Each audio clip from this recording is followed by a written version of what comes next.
Guys कैसे हैं आप लोग। आज हम देखेंगे चैप्टर 7 का सेकेंड यूनिट, जो आपका चैप्टर कंटिन्यू हो रहा था मेटलर्जी। ठीक, तो आज बात करेंगे एक्टिविटी सीरीज ऑफ मेटल्स की। एक्टिविटी सीरीज होती क्या है?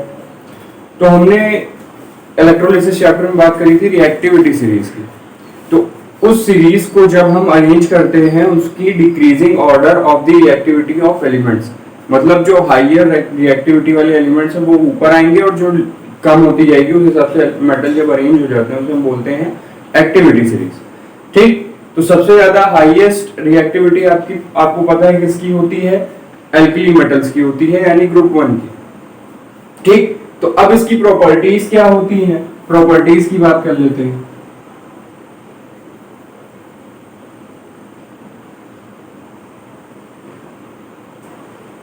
ठीक, प्रॉपर्टीज। पहली चीज, इलेक्ट्रोपॉजिटिव कैरेक्टर डिक्रीज होता है on moving down the group. ठीक, इलेक्ट्रोपॉजिटिव कैरेक्टर क्या होता है? Losing capacity of electron. ठीक है, तो ऊपर से नीचे जब रिएक्टिविटी डिक्रीज हो रही है, और मेटल की रिएक्टिविटी डिपेंड ही किस पे करती है? लूजिंग ऑफ इलेक्ट्रॉन पे। तो जब रिएक्टिविटी डिक्रीज करेगी तो इलेक्ट्रोपॉजिटिव कैरेक्टर अपने आप क्या होगा? डिक्रीज हो रहा होगा। ठीक,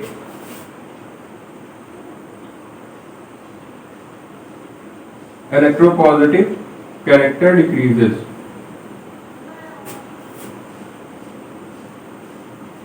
नेक्स्ट वन क्या है? ठीक, नेक्स्ट वन है आपका रिड्यूसिंग पावर, आपकी डिक्रीज हो जाती है। ठीक, जो हमारे एल्कली मेटल्स होते हैं वो स्ट्रॉन्गेस्ट रिड्यूसिंग एजेंट होते हैं as compare to other metals. तो रिड्यूसिंग कैपेसिटी भी आपकी डिक्रीज हो जाएगी जब हम मूविंग डाउन द ग्रुप, जब हम मूव करेंगे अप टू डाउन। तो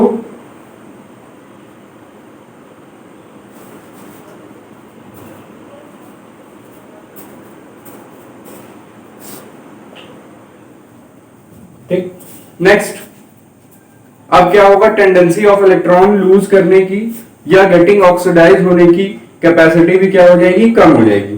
ठीक,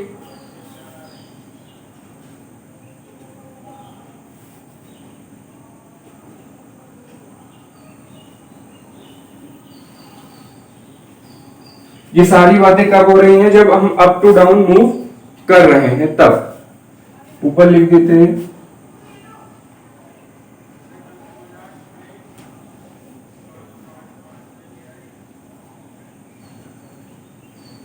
ठीक,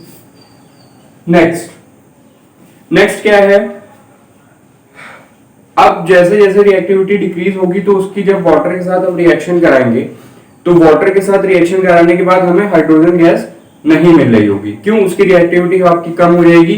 तो जो आपकी आप फॉर्म करना चाह रहे थे ऑक्साइड्स मेटल्स की, वो ऑक्साइड्स फॉर्म नहीं होंगी, आपको नॉर्मल टेम्परेचर पे नहीं होंगी, आपको टेम्परेचर में कुछ वेरिएशन देना पड़ेगा। ठीक, तो इस तरह इफेक्ट होती है आपकी क्या?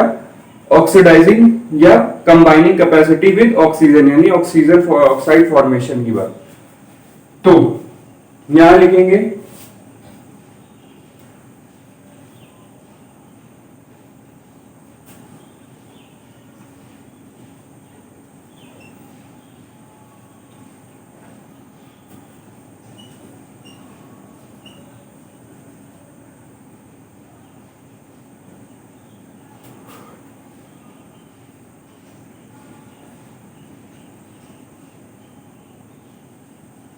ठीक है।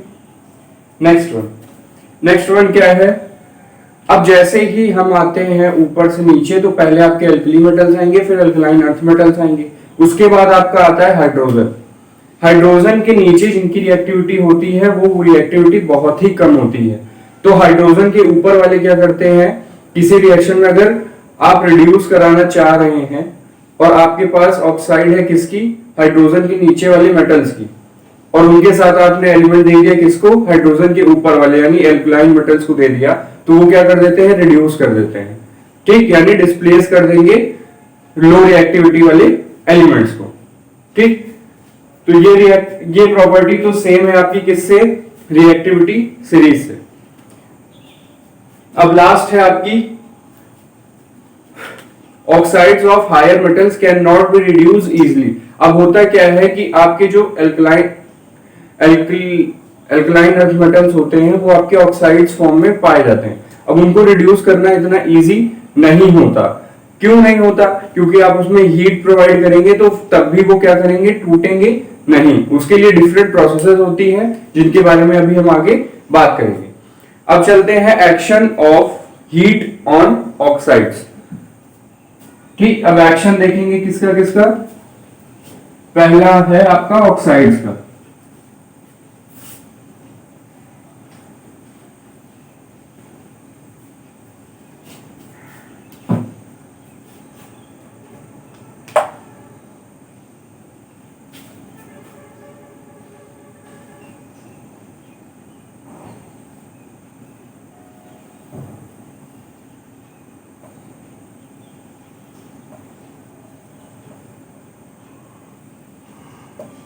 ऑक्साइड्स,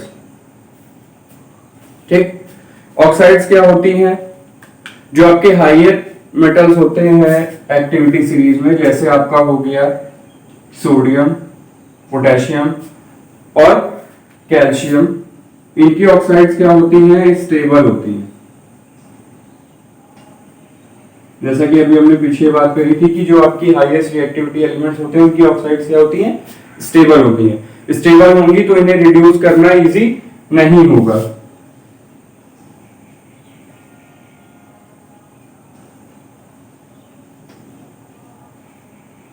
ठीक, नॉट इजली रिड्यूस।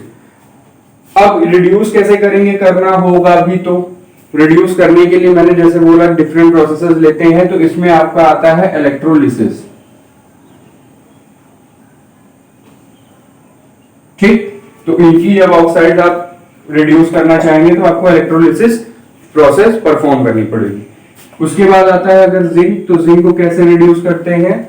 कोक का यूज करके।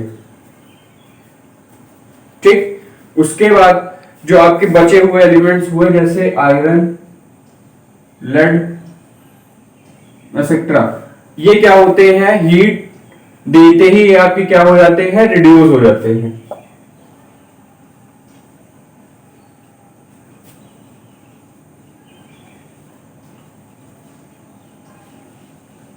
ठीक है, तो इस तरह क्या होता है, ऑक्साइड्स हम क्या कर सकते हैं? एक्शन ऑफ हीट होता है इस पे, ऑक्साइड्स पे। इन पे कोई असर नहीं होता। ठीक, इस पे भी कोई असर नहीं होता। असर किस पे होता है? जो आपके हाइड्रोजन के नीचे वाले एलिमेंट्स होंगे उसके लिए। ठीक, अब चलते हैं हम आगे। अब देखते हैं हमारा सेकेंड है क्या, ऑक्साइड्स के बारे में हमने देख लिया। अब बात आती है आपके हाइड्राइड्स के बारे में। ठीक, तो हाइड्राइड्स का एक्शन कैसे, हीट पे कैसा एक्शन होगा? Sorry, hydrides.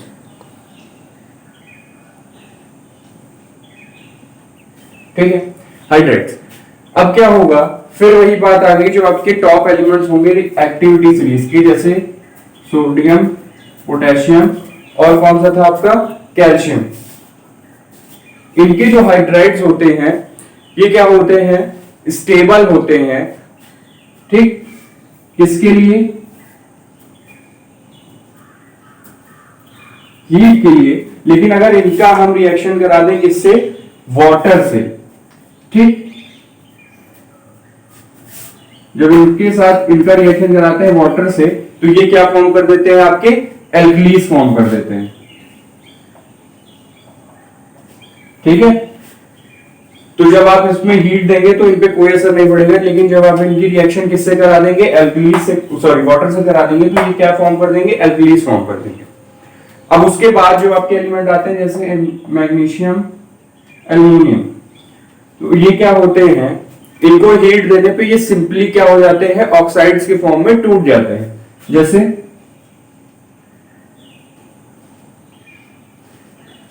आपने हीट दी मैग्नीशियम हाइड्रोक्साइड को, तो ये किस में टूटेगा? MgO plus H2।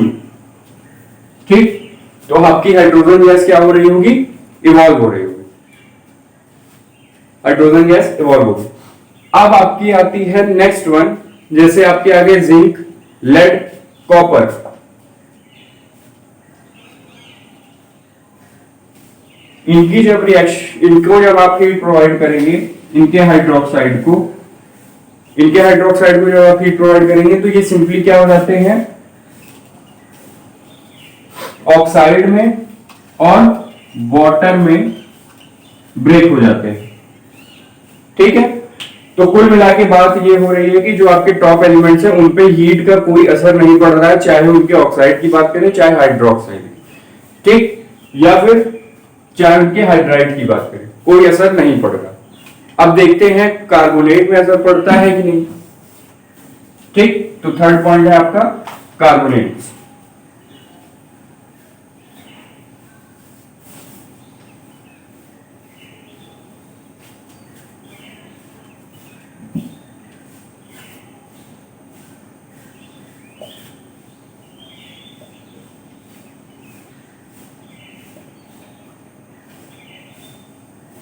कार्बोनेट्स, अब इनके कार्बोनेट्स क्या होते हैं?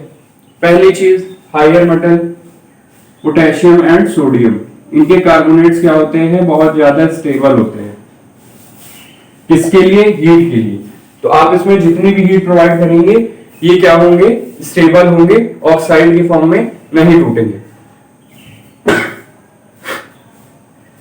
ऑक्साइड के फॉर्म में नहीं टूटेंगे। अब क्या होगा? कैल्शियम, मैग्नीशियम, एल्यूमिनियम की बात करें, कैल्शियम, मैग्नीशियम, एल्यूमिनियम की बात होगी तो ये हीट देने पे क्या होंगे? ऑक्साइड के फॉर्म में टूट जाएंगे। बेसिकली हमको चाहिए क्या? एक्शन ऑफ हीट कर क्यों रहे हैं? हमको केवल इनको ऑक्साइड के फॉर्म में तोड़ना है, फिर रिड्यूस करके हमें प्योर मेटल चाहिए, क्योंकि हम मेटलर्जी चैप्टर पढ़ रहे हैं। तो हमको ऑक्साइड अगर मिल जाती तो ऑक्साइड को रिड्यूस करना आसान हो जाता है। तो हमें बेसिकली सबकी क्या चाहिए? अलग अलग चीजें हैं, तो उनमें से हमको केवल उस मेटल की ऑक्साइड को निकालना है, फिर उसको रिड्यूस करके प्योर मेटल बना लेना है। तो हमको केवल इतना ही देखना है कि ऑक्साइड के फॉर्म में टूटते हैं कि नहीं। ठीक है, तो इनकी जो ऑक्साइड होगी, सॉरी इनका जो कार्बोनेट होगा, इसको हीट जब हम प्रोवाइड करेंगे तो ये किसमें टूट जाएगा? ऑक्साइड के फॉर्म में टूट जाएगा। ठीक, ऑक्साइड के फॉर्म में टूट जाएगा और आपको क्या मिलेगी? कार्बन डाइऑक्साइड गैस मिलेगी। ठीक,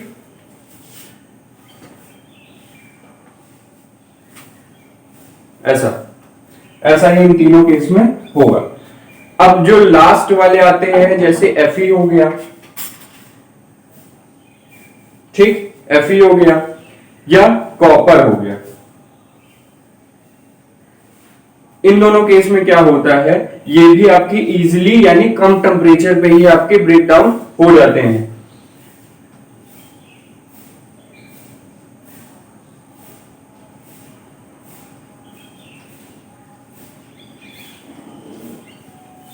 ठीक, तो हमें इस टॉपिक में केवल हमें इस स्टेप तक पहुंचना है, डिफरेंट केसेस। तो ये बात हो गई कार्बोनेट्स की। अब देखते हैं नाइट्रेट्स में क्या होता है।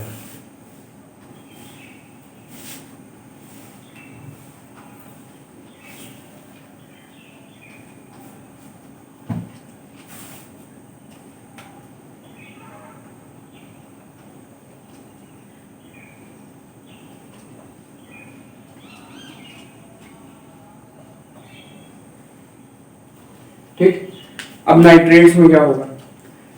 तो नाइट्रेट्स में थोड़ा डिफरेंस हो जाता है। क्या हो जाता है? अब अगर हम हायर मेटल की नाइट्रेट्स की बात करें, ठीक, जैसे KNO3 या NaNO3, ठीक है, तो KNO3 को जब हम हीट प्रोवाइड करते हैं तो वो KNO2 में कन्वर्ट हो जाता है और क्या देता है आपको? ऑक्सीजन देता है। ठीक, KNO3 तो आपका नाइट्रेट है, किसमें टूटता है? आपका नाइट्राइट में टूटता है। ठीक है, तो नाइट्रेट से हीट प्रोवाइड करने पे आपका नाइट्राइट फॉर्म कर देता है। उसके बाद अगर कैल्शियम, मैग्नीशियम, एल्युमिनियम की बात करें तो ये क्या होते हैं? आपके हीट प्रोवाइड करने पे पूरी तरह ब्रेक डाउन हो जाते हैं। क्या दे देते हैं आपको? Ca plus NO2 plus O2। ठीक, तो ये क्या हो जाता है, सिंपली आपको यहां से पूरा ब्रेकडाउन हो जाता है, फर्दर प्रोसेस करने की जरूरत नहीं होती। सेम चीज आपको किसमें होगा, जो आपके लास्ट एलिमेंट है Fe, P, लेड और जिंक, इनको जब आप हीट देंगे तो ये पूरी तरह ब्रेकडाउन नहीं होते, ये आपकी ऑक्साइड प्रोवाइड करते हैं। एग्जांपल के लिए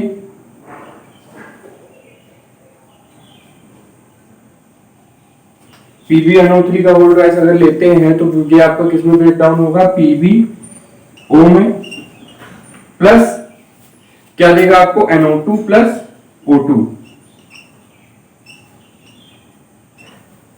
ठीक है, तो इस नाइट्रेट के केस में थोड़ा सा उल्टा हो जाता है, कंप्लीट ब्रेकडाउन आपको मिडिल एलिमेंट देते हैं, लास्ट वाले आपको ऑक्साइड देते हैं, स्टार्टिंग वाले आपको नाइट्राइट देते हैं। ठीक है, तो इस हिसाब से आपका action of metal activity series का टॉपिक खत्म होता है। अब चलते हैं हमारा कोरोजन की तरफ।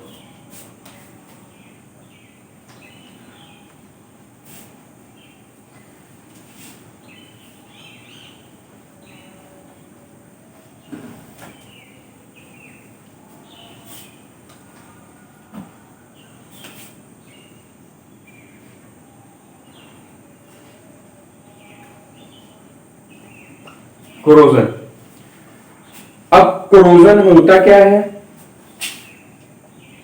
Decaying of surface of metals by action of water and oxygen. ठीक है, decaying of surface of metal by action of water and oxygen. कहने का क्या मतलब है, अगर आप एक आयरन प्लेट को, प्योर आयरन प्लेट को जब आप खुली एयर में रख दे या फिर वाटर के कांटेक्ट में छोड़ दे तो वहां पे क्या होता है, वो फेरिक ऑक्साइड बना लेता है। फेरिक ऑक्साइड की वजह से क्या होता है, एक ब्राउन रस्ट फॉर्म हो जाता है। ठीक, उस डिके को हम क्या बोलते हैं, कोरोजन बोलते हैं। जो सरफेस ब्राउनिश हो जाती है उसको हम बोलते हैं रस्ट, और उस प्रोसेस को हम बोलते हैं कोरोजन। ठीक, उस प्रोसेस को हम बोलते हैं कोरोजन। अब देखते हैं effect of corrosion on the base of activity series. अब activity series of the metal के हिसाब से कोरोजन पे क्या क्या इफेक्ट होता है।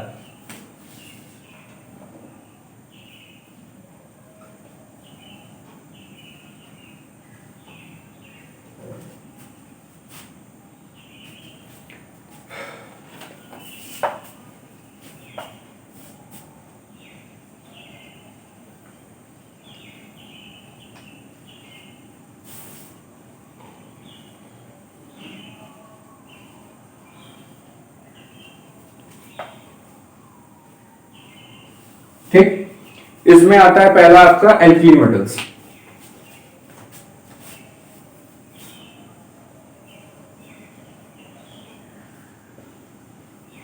एल्कीन मेटल्स, जैसा कि आपको पता है ये क्या होते हैं, हाईली रिएक्टिव होते हैं।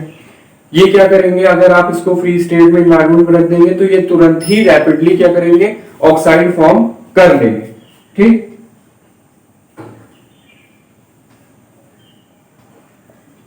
और ये रिएक्शन इतनी फास्ट होती है कि इसको रोकना इम्पॉसिबल है।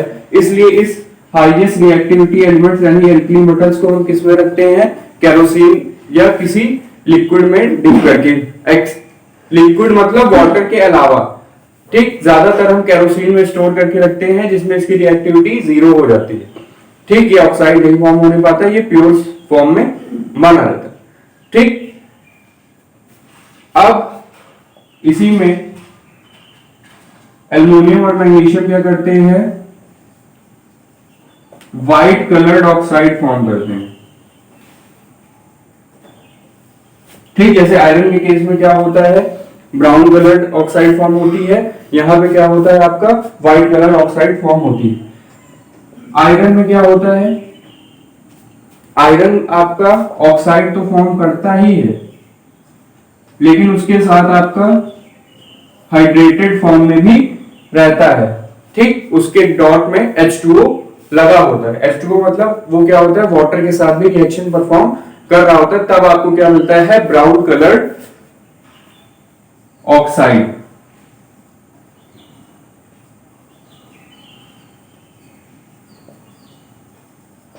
ठीक, जिसे हम रस्ट बोलते हैं।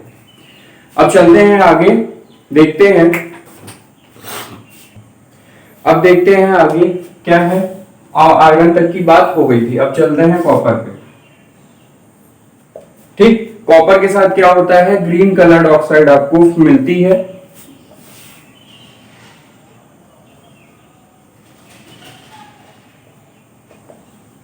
ठीक, ग्रीन कलर्ड। जैसा कि आपने देखा होगा पुराने जमाने में लोग क्या करते थे, तांबे के बर्तन में पानी पीते थे, तो वो क्या होता था, वाटर की डायरेक्ट कांटेक्ट में आके उसमें ग्रीन कलर्ड सरफेस कैसी हो जाती थी, उसकी ग्रीन कलर की हो जाती थी। तो वो जो ग्रीन कलर है वो आपका क्या है, कॉपर की ऑक्साइड होती है। ठीक, ऑक्साइड या हाइड्रोक्साइड। ठीक है, तो इसका फॉर्मूला होता है CuCO3 या CuOH का होल ट्विस्ट। ठीक, ये आपका फॉर्मूला होगा। इसका नेचर कैसा होता है, बेसिक नेचर होता है। ठीक है, क्योंकि मेटल आपके बेसिक ऑक्साइड बनाते हैं, नॉन मेटल आपके एसिडिक ऑक्साइड बनाते हैं। अब चलते हैं सिल्वर की तरफ, Ag सिल्वर। अब सिल्वर में क्या होता है, टार्निशिंग होती है, मतलब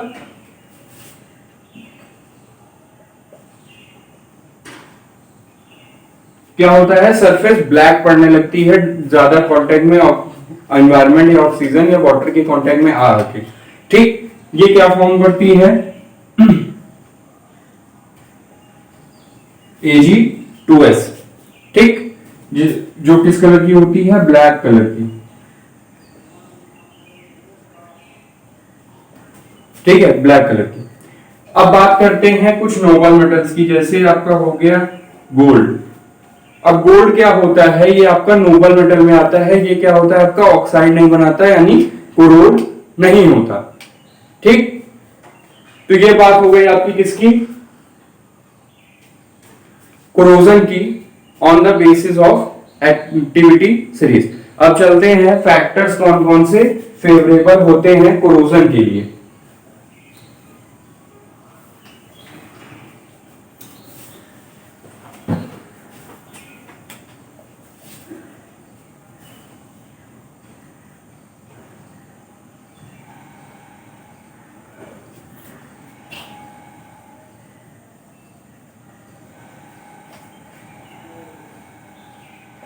ठीक, फैक्टर कौन कौन से होते हैं, पहला है आपका, अगर मेटल आपका डायरेक्ट किसी सॉल्ट या वाटर के साथ तो कांटेक्ट में है ही है, अगर उसी के साथ उस वाटर में सॉल्ट भी प्रेजेंट है, तो वो क्या कर देती है, कोरोजन रेट को इंक्रीज कर देती है। क्यों, वहां पे क्या होता है, मेटल आपका कैथोड या एनोड की तरह काम करने लगता है, और जो आपकी सॉल्ट होती है वो इलेक्ट्रोलाइट की तरह काम करने लगती है। तो वहां पे इलेक्ट्रोलिसिस स्टार्ट हो जाती है, फिर आपको क्या होता है, कोरोजन रेट इंक्रीज हो जाता है। ठीक, सेकेंड पॉइंट है आपका, अगर आपकी कोरोजन के समय लेस रिएक्टिव मेटल मतलब एक्टिविटी सीरीज में जो आपके नीचे मेटल आते हैं, अगर वो प्रेजेंट है, तो वो क्या कर देते हैं, कोरोजन रेट को इनहेंस कर देते हैं। क्यों, जो आपके हायर मेटल्स हैं वो क्या होते हैं, रिड्यूस होना स्टार्ट हो जाते हैं। सॉरी, जो आपके लोअर मेटल है वो आपके रिड्यूस होना स्टार्ट हो जाते हैं, जिससे क्या हो जाती है, फर्दर प्रोसेस होती चली जाती है। अब इसका प्रिवेंशन कैसे हो, ठीक है, प्रिवेंशन, तो प्रिवेंशन के लिए पहला प्रोसेस आता है आपका गैल्वेनाइजेशन। ठीक, गैल्वेनाइजेशन। दूसरा है आपका इलेक्ट्रोप्लेटिंग, तीसरा है आपका कैथोड प्रोटेक्शन। तो पहला है गैल्वेनाइजेशन। गैल्वेनाइजेशन में करते क्या है, आयरन के ऊपर जिंक की कोटिंग कर देते हैं, तो उससे क्या होगा आपका, तो जिंक है वो डायरेक्ट कांटेक्ट में ऑक्सीजन के आ रहा होगा आयरन की जगह पे। तो जिंक क्या होता है आपका हाइयर रिएक्टिविटी मेटल है, तो उसकी रिएक्टिविटी ज्यादा होती है, तो वो ऑक्सीजन के साथ रिएक्ट कर देता है। और आपकी जिंक में एक प्रॉपर्टी होती है कि वो क्या होता है, कुछ सरफेस तक, कुछ डेप्थ तक आपका रिएक्ट करता है, फिर क्या करता है, वो एक प्रोटेक्टिव लेयर फॉर्म कर देता है। ठीक, तो ये एडवांटेज है आपका किसके लिए, कोरोजन के लिए। प्रोटेक्टिव लेयर फॉर्म कर देता है, तो क्या होता है, फर्दर रिएक्शन जो होती है आपकी वो स्टॉप हो जाती है और कोरोजन जहां तक होना होता है वो हो चुका होता है। इस तरह आपको क्या होता है, आयरन सेफ हो जाता है। नेक्स्ट आता है आपका इलेक्ट्रोप्लेटिंग।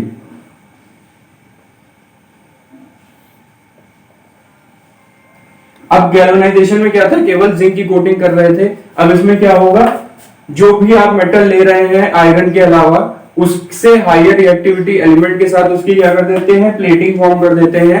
तो हायर रिएक्टिविटी एलिमेंट क्या करता है, रिएक्ट करता है और आपको जो मेटल है वो सेफ हो जाता है। थर्ड आता है आपका cathode protection.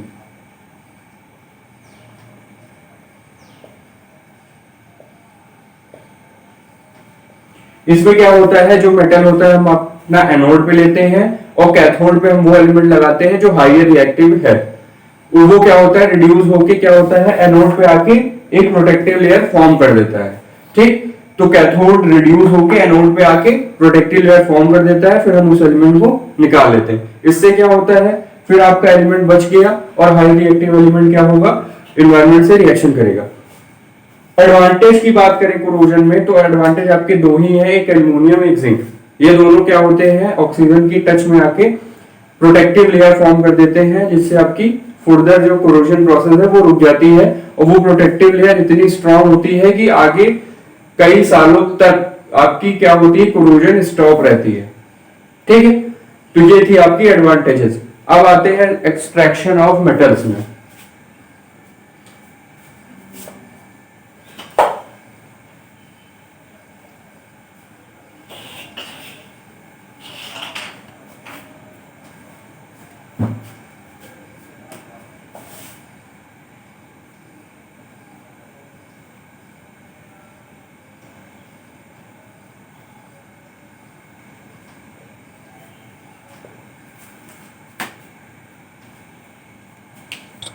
Extraction of metals. अब एक्सट्रैक्शन से क्या मतलब है, हमें क्या करना है, प्योरेस्ट फॉर्म ऑफ मेटल निकालनी है जिसमें वो एग्जिस्ट कर रहे हैं या फिर रिड्यूस होने के बाद हमें जो मिल रहा है उनका कंपाउंड। जैसे ज्यादातर केसेस में ऑक्साइड मिलती है, तो उससे हमें रिड्यूस करके प्योर फॉर्म में हमें मेटल चाहिए, जिसमें कुछ इंपॉर्टेंट टर्म्स पहले देख लेते हैं, फिर आते हैं एक्सट्रैक्शन प्रोसेस में। इंपॉर्टेंट टर्म्स में पहला क्या है आपका, अकरेंस, कि वो किस स्टेट में पाए जाते हैं ये भी हमें पता होना चाहिए।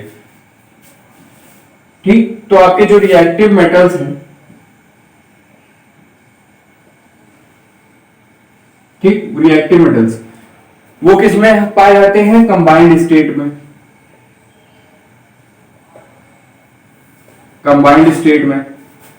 कंबाइंड स्टेट कौन कौन से तरह की होती है, ऑक्साइड पहली चीज, दूसरी है हैलाइड्स, तीसरी है कार्बोनेट्स, ठीक, चौथी है आपकी सल्फाइड्स, पांचवी आपकी सल्फाइड्स। ठीक, और इसके साथ ये नहीं कि केवल इसी फॉर्म में पाई जाएगी, इसके साथ भी आपकी क्या होती है, इंप्योरिटीज होती है। अब इंप्योरिटीज कोई जरूरी नहीं है आपकी कि सैंड या डस्ट के फॉर्म में हो, या फिर इंप्योरिटीज कई तरीके की होती है, जिसमें होती है एक आपकी फॉरेन मेटल, यानी जो जरूरत है हमें उसके अलावा कोई मेटल उसमें प्रेजेंट है, तो उसे भी हम क्या बोलेंगे, इंप्योरिटी बोलेंगे। अब कॉमन टर्म में पहला आपका आएगा मेटलर्जी। तो मेटलर्जी से हम क्या समझते हैं, तो metallurgy is a process of extraction of metal in purest state from its ore. ठीक, मतलब किसी भी ओर से उसका प्योरेस्ट एलिमेंट निकालने की प्रोसेस को हम मेटलर्जी बोलते हैं। अब आता है नेक्स्ट आपका मिनरल्स।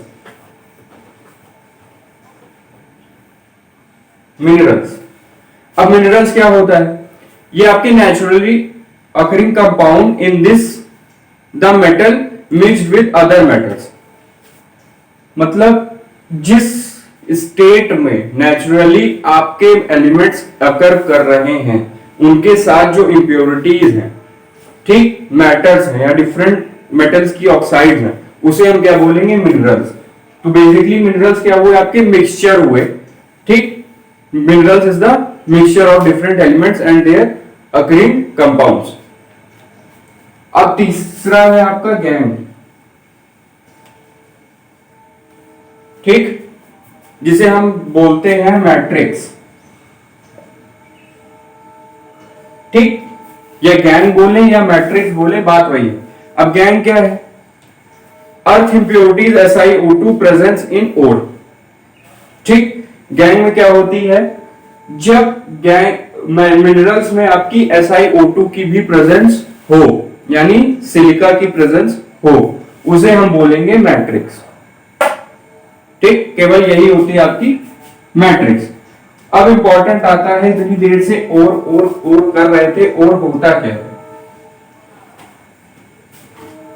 और the compound in which is used for metal extraction, ठीक। ऐसे कंपाउंड जिनका हम यूज कर रहे हैं मेटल एक्सट्रैक्शन के लिए, जनरली एट चीपर प्राइस, ठीक। तो और कौन से कंपाउंड होते हैं जिनका हम यूज करते हैं मेटल एक्सट्रैक्शन में, तो और क्या है आपका, ऐसे कंपाउंड जिनका हम यूज करते हैं मेटल एक्सट्रैक्शन के लिए लेकिन कॉमर्शियली यूज करते हैं, ठीक, यानी बड़ी स्केल पे यूज करते हैं, जिससे हमारी प्राइस क्या हो जाती है, डिक्रीज।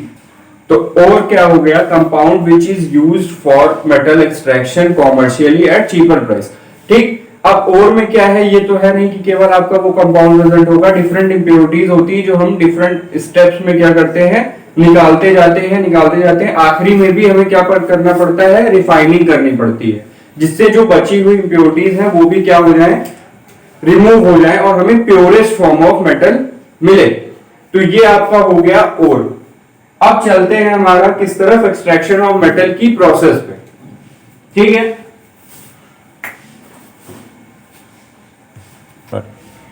उसके पहले है आपका फ्लक्स, फिर है आपकी स्मेल्टिंग, फिर आपकी है क्या, क्लासिफिकेशन। तो फ्लक्स क्या होता है, फ्लक्स बेसिकली हम क्या करते हैं, जब वोलाटाइल इंप्योरिटीज को हम हीट प्रोवाइड करने के लिए हीट करते हैं फर्नेस में, तो क्या होता है, फर्नेस और आपकी जो सब्सटेंस है जिसको हीट प्रोवाइड करनी है उसके बीच में जो स्पेस रहती है उसे हम फिल करते हैं फ्लक्स से, ठीक। फ्लक्स बेसिकली होता है आपका, जो ज्यादातर यूज होता है वो कौन सा फ्लक्स होता है, कैल्शियम कार्बोनेट का फ्लक्स, ठीक, कैल्शियम कार्बोनेट, ठीक है। अब कैल्शियम कार्बोनेट फ्लक्स को ही हम क्या बोलते हैं, स्लैग भी बोलते हैं, ठीक है, स्लैग। अब ये स्लैग फॉर्म कैसे होता है, मैट्रिक्स प्लस आपका आता है फ्लक्स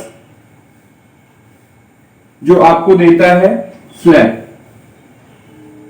ठीक है, दोनों सेम चीज, लेकिन मैट्रिक्स और फ्लक्स से मिलके आपका आखिरी में जो बनता है वो बनता है स्लैग। मैट्रिक्स आपकी होती क्या है, SiO2, ठीक। फ्लक्स क्या होता है, CaCO3। तो आपका आखिरी में क्या बना, CaSiO3, इसे हम बोलते हैं स्लैग, ठीक। तो क्या है, स्लैग और फ्लक्स इंटर रिलेटेड है, लेकिन डिफरेंस कितना है, matrix plus flux equals to slag. और स्लैग क्या करता है, जो आपकी SiO2 है और फ्लक्स हम मिलाते हैं तो वो क्या होता है, मिक्स होके क्या करता है, इम्प्योरिटीज के साथ ऊपर फ्लोट करने लगता है और स्लैग को हम क्या कर लेते हैं, इजिली रिमूव कर लेते हैं, ठीक है। Smelting, the process of reducing the roasted oxide,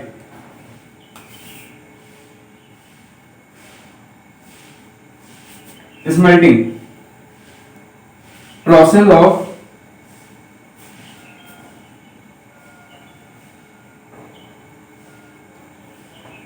reducing the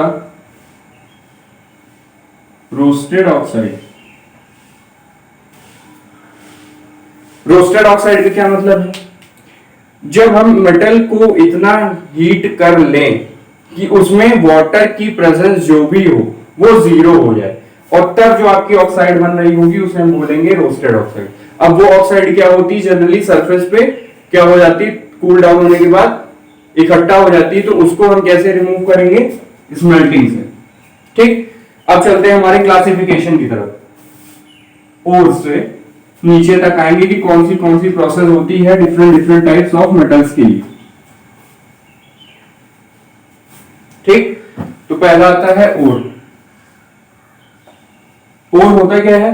concentration. पहले ओर आ गया, फिर ओर से क्या लेंगे? कंसंट्रेशन ऑफ ओर, मतलब जिसको हमें एक्सट्रैक्ट करना है वो लेंगे। अब ये बढ़ता कितने भागों में है? 3 भागों में। ठीक, पहला आता है मेटल्स ऑफ हाई रिएक्टिविटी।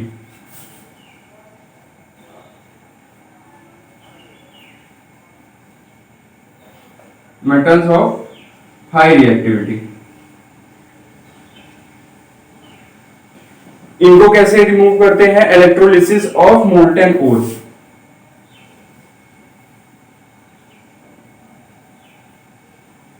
इनको कैसे रिड्यूस करते हैं? इलेक्ट्रोलिसिस से, और हमें क्या मिल जाता है? प्योर मेटल मिल जाता है। ठीक, तो ये हो गया आपका पहला पार्ट। दूसरे पार्ट में क्या होता है? मीडियम रिएक्टिविटी एलिमेंट लेते हैं।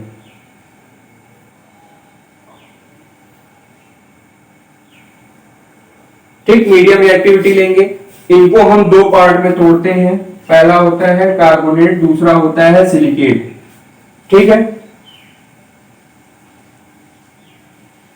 कार्बोनेट को हम रिमूव करते हैं कैल्सिनेशन प्रोसेस से।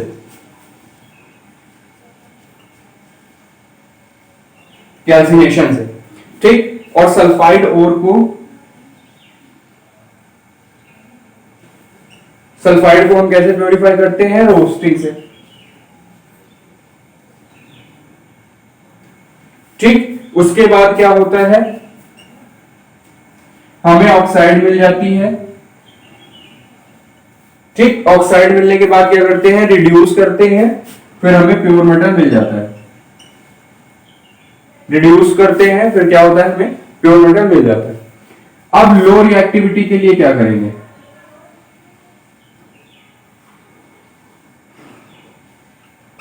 ठीक, हाई का हो गया, मीडियम का हो गया, लो। अब लो में क्या करेंगे?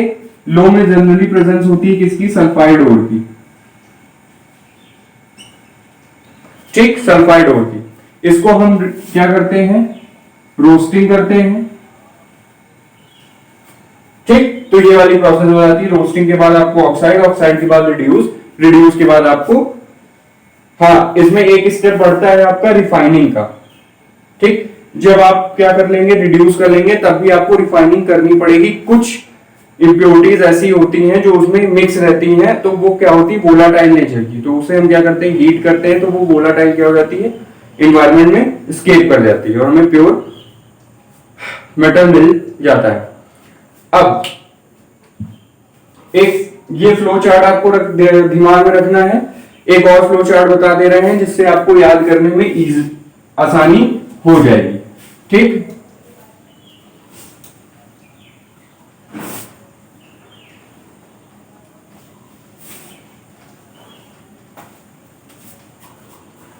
ठीक है।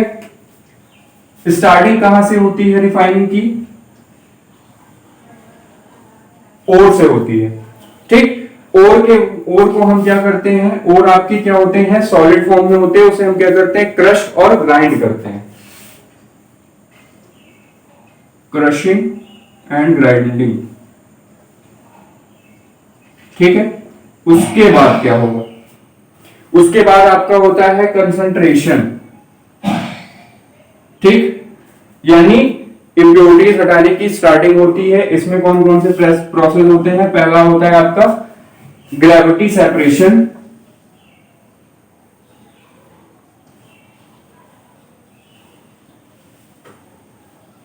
ग्रेविटी सेपरेशन होता है। मैग्नेट,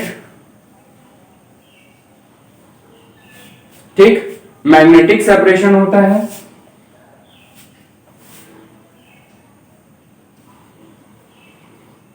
फिर होता है आपका फ्लोटेशन।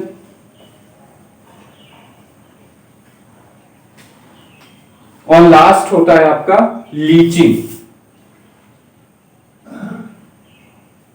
ठीक है, ग्रेविटी सेपरेशन आपको पता ही होगा क्या करते हैं? उसमें मूवमेंट प्रोवाइड करके जब हम उसे जंप करते हैं तो वो क्या होती है, जो ग्रेविटी जिनका मास कम होता है वो क्या करती है, हवा के थ्रू फ्लो हो जाती है और हमें इनिशियली जो हमारी इम्प्योरिटीज होती है जो दिखती है हमें मिक्स हुई, वो क्या हो जाती है, निकल जाती है। मैग्नेटिक सेपरेशन में क्या करते हैं, ये जनरली यूज होता है मेटल्स के लिए। मेटल्स को क्या करते हैं, मैग्नेट मूव कराते हैं इम्प्योरिटीज में, जो प्योरेस्ट फॉर्म होता है वो क्या हो जाता है, इसमें एक्सट्रैक्ट हो जाता है। फ्लोट फ्लोटेशन, फ्लोट फ्लोटेशन भी आपका ग्रेविटी सेपरेशन का ही टाइप है, लेकिन इसमें क्या करते हैं, हम इसमें वाटर में डिप करते हैं तो इम्प्योरिटीज क्या होती है ऊपर और मेटल क्या होता है, हैवी होता है, तो वो क्या हो जाता है वाटर के नीचे।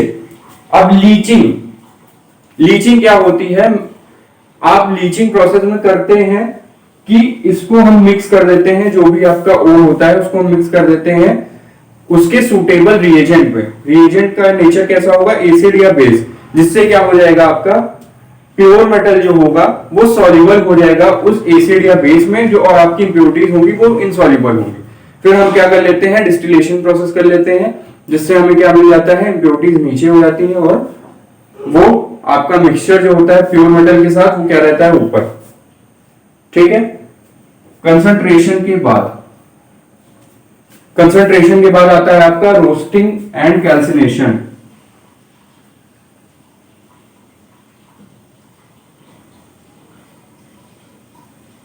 ठीक, रोस्टिंग एंड कैल्सिनेशन, जैसे पीछे बात हो चुकी है, ये किसके लिए होता है, कैल्शियम कार्बोनेट के ओर के लिए, और ये किसके लिए होता है, सल्फाइड के ओर के लिए। ठीक है। उसके बाद आते हैं हम रिडक्शन पे, मेन प्रोसेस यहीं से शुरू होती है, रिडक्शन। अब रिडक्शन कैसे कैसे होगी, ठीक, पहली होती है बाय कार्बन। ठीक, हम क्या करते हैं, कार्बन के साथ रिएक्शन करा देते हैं, एग्जांपल के लिए ZnO प्लस C, क्या मिल जाता है, Zn प्लस CO। ठीक, तो इजिली रिड्यूस हो जाते हैं इस केस में। ठीक है, लेकिन हायर रिएक्टिविटी है तो उसके लिए हमें दूसरी प्रोसेस करनी पड़ेगी। ये आपकी किसके लिए है, लो रिएक्टिविटी एलिमेंट्स के लिए। सेकंड आपका आता है क्या, बाई कार्बन के बाद बाई इलेक्ट्रोलिसिस, ये किसके लिए होती है, हायर रिएक्टिविटी एलिमेंट्स के लिए होती है। फिर आता है कार्बन मोनोऑक्साइड बाई CO। इसमें भी कैसा होता है, कार्बन के केस की तरह यहां पे क्या फॉर्म हो रही होती है, कार्बन डाइऑक्साइड, बस अंतर इतना है, यहां कार्बन मोनोऑक्साइड फॉर्म हो रही थी, यहां कार्बन डाइऑक्साइड फॉर्म हो रही है। अब आता है आपका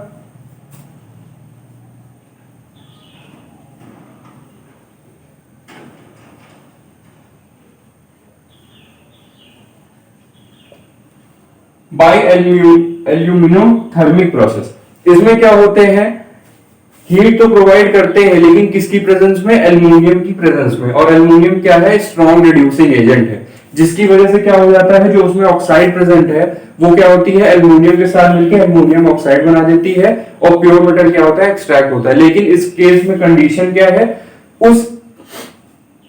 उस मेटल की रिएक्टिविटी एल्युमिनियम से कम होनी चाहिए, तभी आपका ये प्रोसेस काम में आएगा। ठीक, लास्ट है आपका बाई हीट एनोड।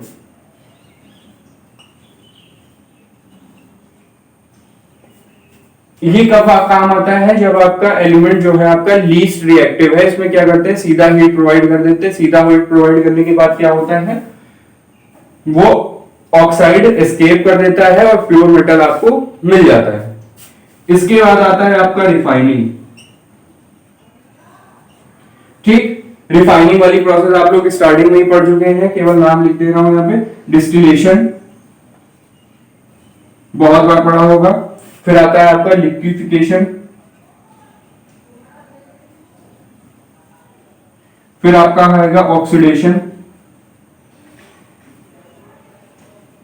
फिर आपका आएगा लास्ट इलेक्ट्रो रिफाइन।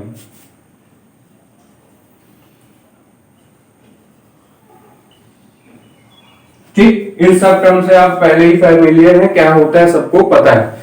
आखिरी में आपको मिलता है प्योर मेटल। तो तो आपको ये फ्लो चार्ट दिमाग में रखना है, सारी प्रोसेस मैंने लिख दी है, इसको केवल आपको एक बार याद कर लेना है, सारी प्रोसेस के बारे में देख लेना है आपको पता है कि नहीं, बस इतना ही होता है आपका एक्सट्रैक्शन ऑफ मेटल्स। ठीक, अब चलते हैं आगे। गई आपकी रोस्टिंग में क्या होता है और कैल्सिनेशन में क्या होता है। तो रोस्टिंग जो आपकी होती है वो किसके केस के लिए होती है, आपके सल्फाइड ओर के लिए। ठीक, सल्फाइड ओर के लिए एग्जांपल के लिए अगर हम बात करें तो जिंक का अगर हम बात कर लेते हैं,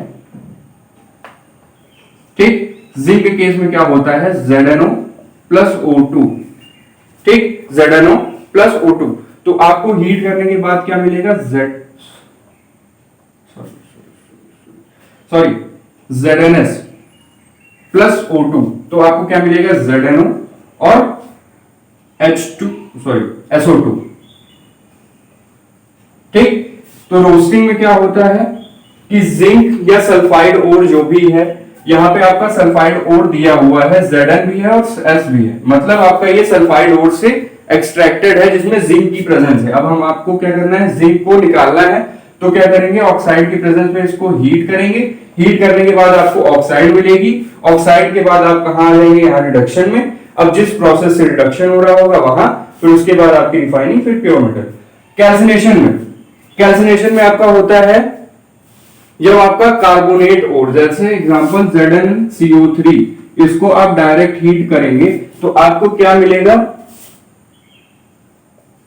ZnO प्लस CO2। अब बात आती है कि दोनों में अगर हम हीट ही प्रोवाइड कर रहे हैं तो अंतर क्या है, दोनों का नाम अलग अलग क्यों है। तो रोस्टिंग जो होता है वो आपकी एक्सेस एयर में यानी एक्सेस ऑक्सीजन की प्रेजेंस में रिएक्शन होती है, लेकिन कैल्सिनेशन में क्या होता है, एब्सेंस या फिर लो प्रेजेंस ऑफ ऑक्सीजन में होती है।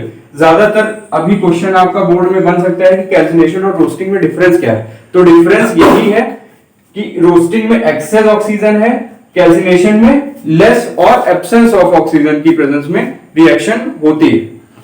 ठीक, अब चलते हैं हम आगे।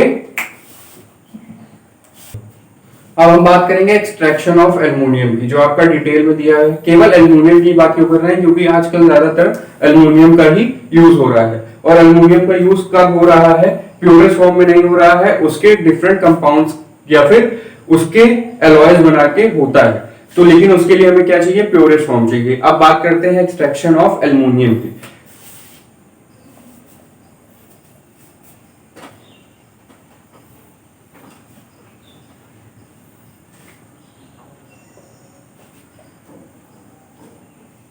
ठीक, extraction of aluminium. Aluminium basically जो आपका पाया जाता है, तीन कंबाइंड स्टेट में पाया जाता है। पहला है आपका बॉक्साइट, दूसरा है आपका क्रायोलाइट, ठीक है, और तीसरा क्या है आपका कोरेंडा, जिसमें हम ज्यादातर किसका यूज करते हैं एक्सट्रैक्शन में, बॉक्साइट का। तो स्टार्टिंग में हमने ले लिया बॉक्साइट। ठीक, बॉक्साइट में क्या होता है, बॉक्साइट का फॉर्मूला क्या होता है, Al2O3, ठीक, डॉट 2H2। ये आपका ऑक्साइड का फॉर्मूला हो गया। अब बात वही आएगी, फिर हम क्या करेंगे, क्रश करेंगे, फिर उसके बाद ग्राइंड करेंगे, फिर सीधा हम आते हैं कंसंट्रेशन। कंसंट्रेशन जो आपका मिलता है वो किस प्रोसेस से मिलता है, बेयर्स प्रोसेस से। ठीक है, बेयर्स प्रोसेस के बाद हम जाते हैं किसमें, इसमें हम मिलाएंगे NaOH, जो आपका होता है कॉस्टिक सोडा। ठीक, जब हम इसमें कॉस्टिक सोडा मिलाएंगे तो आपकी रिएक्शन क्या हो रही होगी, Al2O3 dot 2H2O plus NaOH। ये आपको क्या देगा, NaAlO2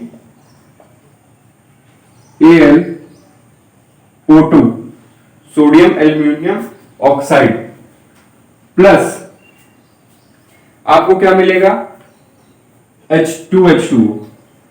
ठीक है, ये आपका होगा इस एड NaOH के बाद। एड NaOH के बाद हम क्या करेंगे, इसमें हम मिलाएंगे पहले इसकी इंप्योरिटीज जो होंगी को फिल्टर करेंगे, उसके बाद हम क्या मिलाएंगे, वाटर। ठीक, तो इस वाले में हमें वाटर मिलाना है, तो क्या रिएक्शन हो जाएगी, NaAlO2 प्लस H2O। ठीक, क्या मिलेगा हमें, NaOH प्लस एल्यूमिनियम हाइड्रोक्साइड, ये आपको मिलेगा। ठीक, अब क्या करेंगे, इसको जो आपका ये प्रेसिपिटेट है, ये आपका बेसिकली है क्या, प्रेसिपिटेट, जो आपका रिएक्शन के बाद नीचे इकट्ठा हो जाएगा, उसे हम क्या करेंगे, हीट करेंगे। ठीक, हीट करेंगे, फिर फिल्टर करेंगे, तो हमें क्या मिलेगा,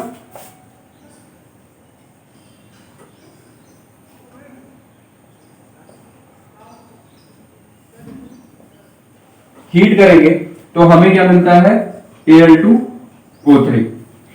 तो ये प्रोसेस है, यहां तक हम पहुंच गए। उसके बाद वही करना है, हमें इलेक्ट्रोलिसिस करनी है, क्योंकि ये क्या है, स्ट्रॉन्ग रिड्यूसिंग एजेंट है, तो सिंपली हीट प्रोवाइड करने से आपको ऑक्सीजन नहीं निकलेगा, तो हमें क्या करनी पड़ेगी, इलेक्ट्रोलिसिस करनी पड़ेगी। अब ये रिएक्शन होती कितने टेम्परेचर पे है, बात है ये, तो ये होती है आपकी 1000 डिग्री सेंटीग्रेड पे। ठीक, अब स्टार्टिंग से बात करते हैं, तो बॉक्साइड को हम सीधा यूज नहीं करते। ठीक, बॉक्साइड में केवल बॉक्साइड आपको नहीं मिलेगा, 60% आपको बॉक्साइड मिलता है, 20% समथिंग आपको सैंड मिलती है, बाकी जो 20% है वो अदर इंप्योरिटीज होती है। ठीक, जिसमें आपकी फेरिक ऑक्साइड, टाइटेनियम ऑक्साइड ज्यादातर पाई जाती हैं।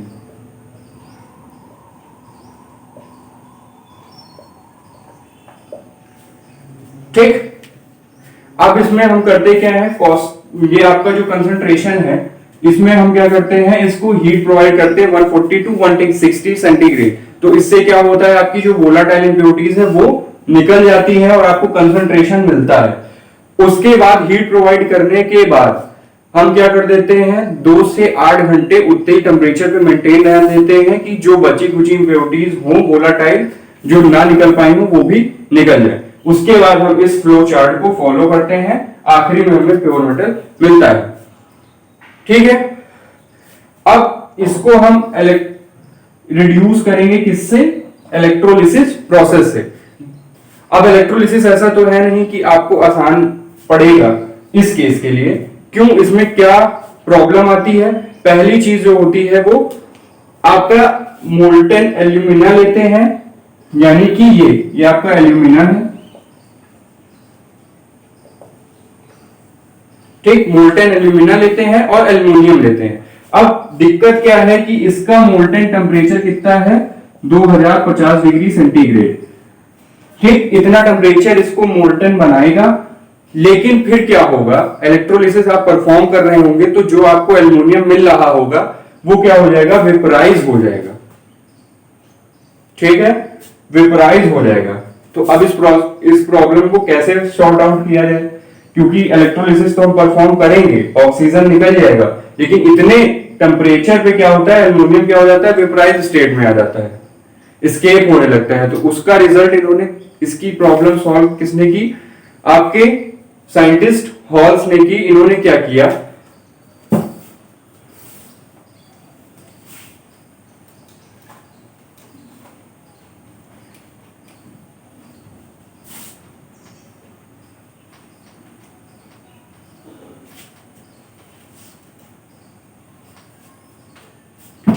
इन्होंने क्या किया, एल्यूमिना, ठीक, एल्यूमिना कितना, 20%, क्रायोलाइट 60%, और कैल्शियम फ्लोराइड,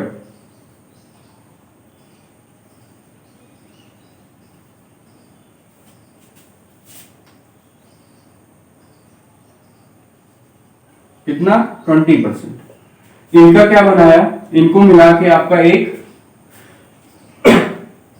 कैथोड बनाया, ठीक, सॉरी इनका एक सॉल्यूशन बनाया जिसको हमने क्या किया, इलेक्ट्रोलाइट की जगह पे यूज किया, फिर वहां से हमने फर्दर प्रोसेस की। तो क्रायो बेसिकली हमें करना क्या है, क्रायोलाइट ने काम क्या किया, इसने किया 2050 डिग्री सेल्सियस से घटा के इसने 950 डिग्री सेंटीग्रेड मोल्टन टेम्परेचर कर दिया। तो अब क्या हुआ, जो आपकी एल्यूमिनियम प्योर वेपराइज हुई जा रही थी वो अब क्या होगी, इतने टेम्परेचर पे वेपराइज हो जाएगी और एल्यूमिनियम हमें क्या मिलेगा, इजिली मिल जाएगा। अब होता क्या है इलेक्ट्रोलिसिस में, तो इलेक्ट्रोलिसिस में आपका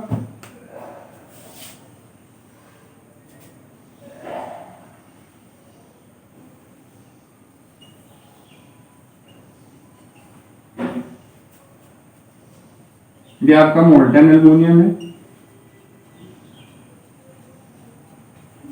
ठीक है, ये आपका मोल्टन एल्यूमिनियम है। मोल्टन एल्यूमिनियम के ऊपर आपका प्रेजेंट होता है क्या, जो अभी हमने मिक्सचर बनाया था वो, ठीक, क्या क्या था उसमें, cryolite plus alumina plus calcium fluoride, ठीक है, और इसमें डिप होता है आपका कार्बन कैथोड,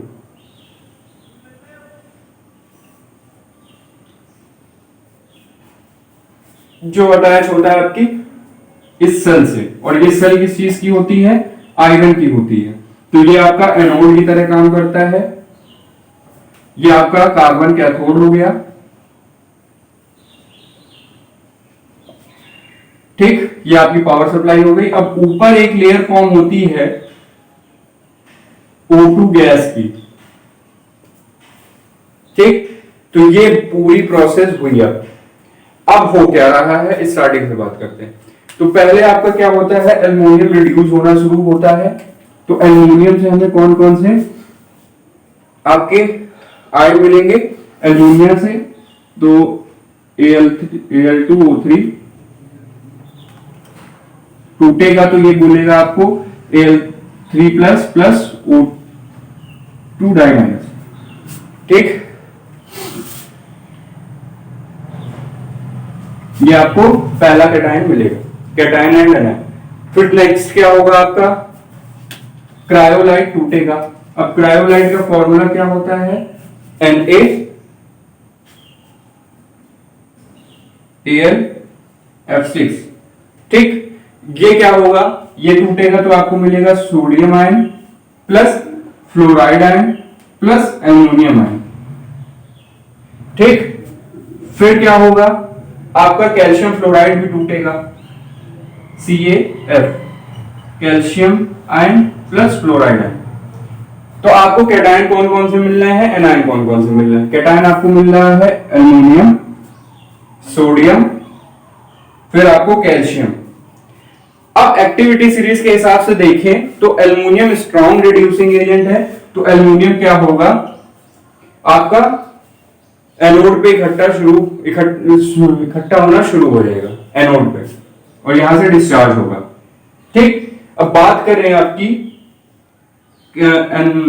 एनायन की, तो एनायन में आपके हैं फ्लोराइड और ऑक्सीजन।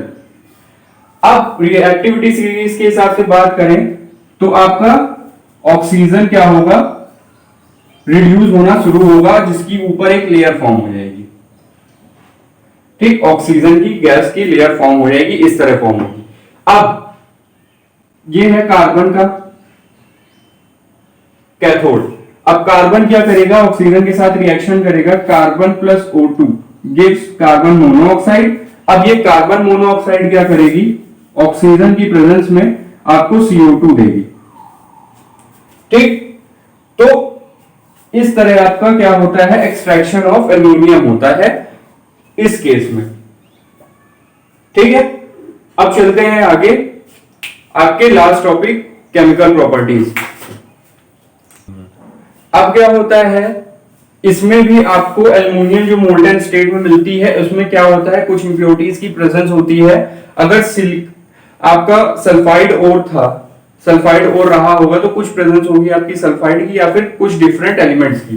तो उसको कैसे एक्सट्रैक्ट करेंगे प्योरेस्ट फॉर्म में, आपके हुप्स प्रोसेस से।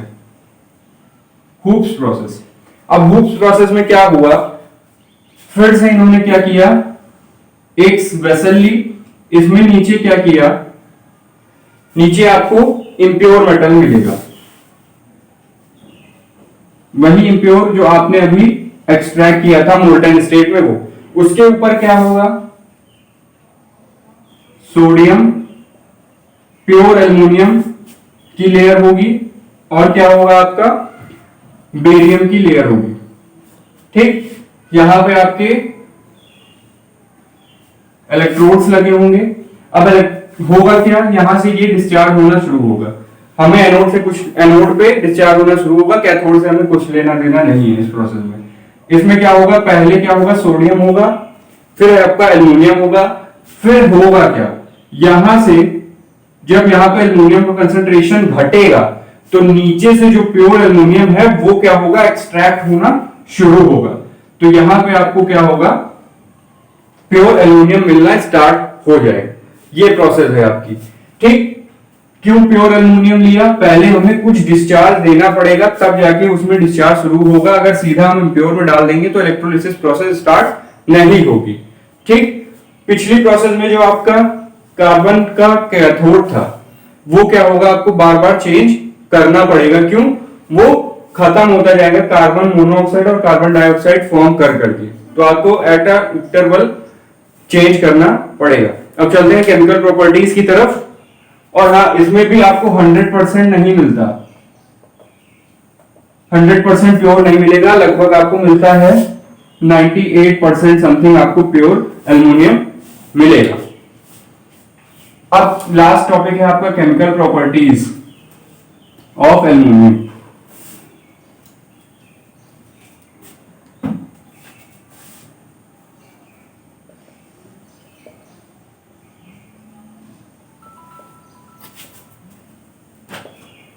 केमिकल प्रॉपर्टीज, पहला है आपका reaction, reaction with air. Air के साथ रिएक्शन मतलब ऑक्सीजन के साथ रिएक्शन करानी है, तो क्या होगा, Al plus O2 gives Al2O3। ठीक, रैपिड रिएक्शन होगा, स्ट्रॉन्ग रिड्यूसिंग एजेंट है, ठीक, और स्टेबल होगा आपका। नेक्स्ट है आपका reaction with steam.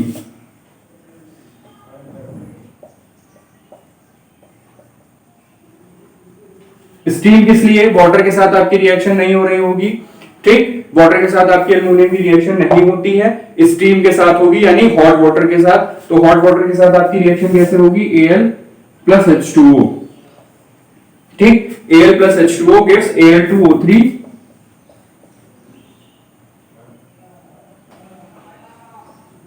Plus H2।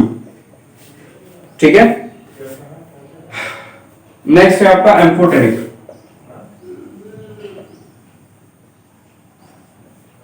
Amphoteric nature, amphoteric nature मतलब पहली आपकी रिएक्शन हो जाएगी एसिड के साथ, दूसरी आपकी रिएक्शन हो जाएगी बेस के साथ, मतलब एम्फोटेरिक मतलब बोथ नेचर। तो अब क्या होगा, Al plus NaOH plus H2O क्या देगा आपको,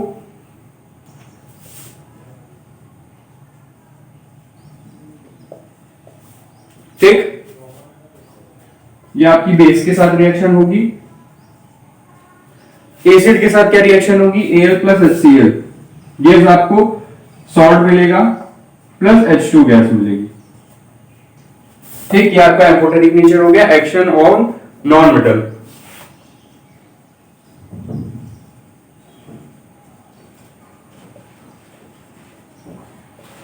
अब नॉन मेटल के साथ कैसे रिएक्शन होगी आपकी, एग्जांपल के लिए Al प्लस Cl, ClCl3, कुल मिला के आपको ये सॉल्ट देगा, ठीक।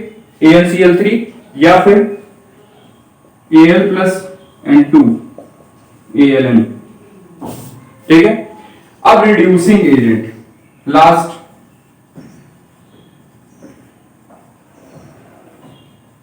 Reducing agent. रिड्यूसिंग एजेंट में क्या होगा आपका, जो आपके लो रिएक्टिविटी है हाइड्रोजन से जिन एलिमेंट्स की या फिर जिंक से, उसको क्या करेगा, ये रिप्लेस कर देगा। एग्जांपल के लिए Fe2O3 प्लस Al क्या देगा, Al2O3 प्लस Fe, ठीक। तो ये रिएक्शन आपकी हो रही होगी। इसी के साथ आपका ये चैप्टर खत्म होता है। अब बचे हैं इसके यूजेस आप पढ़ लीजिएगा, बुक में अच्छे से एक्सप्लेन व्यू में दिया हुआ है।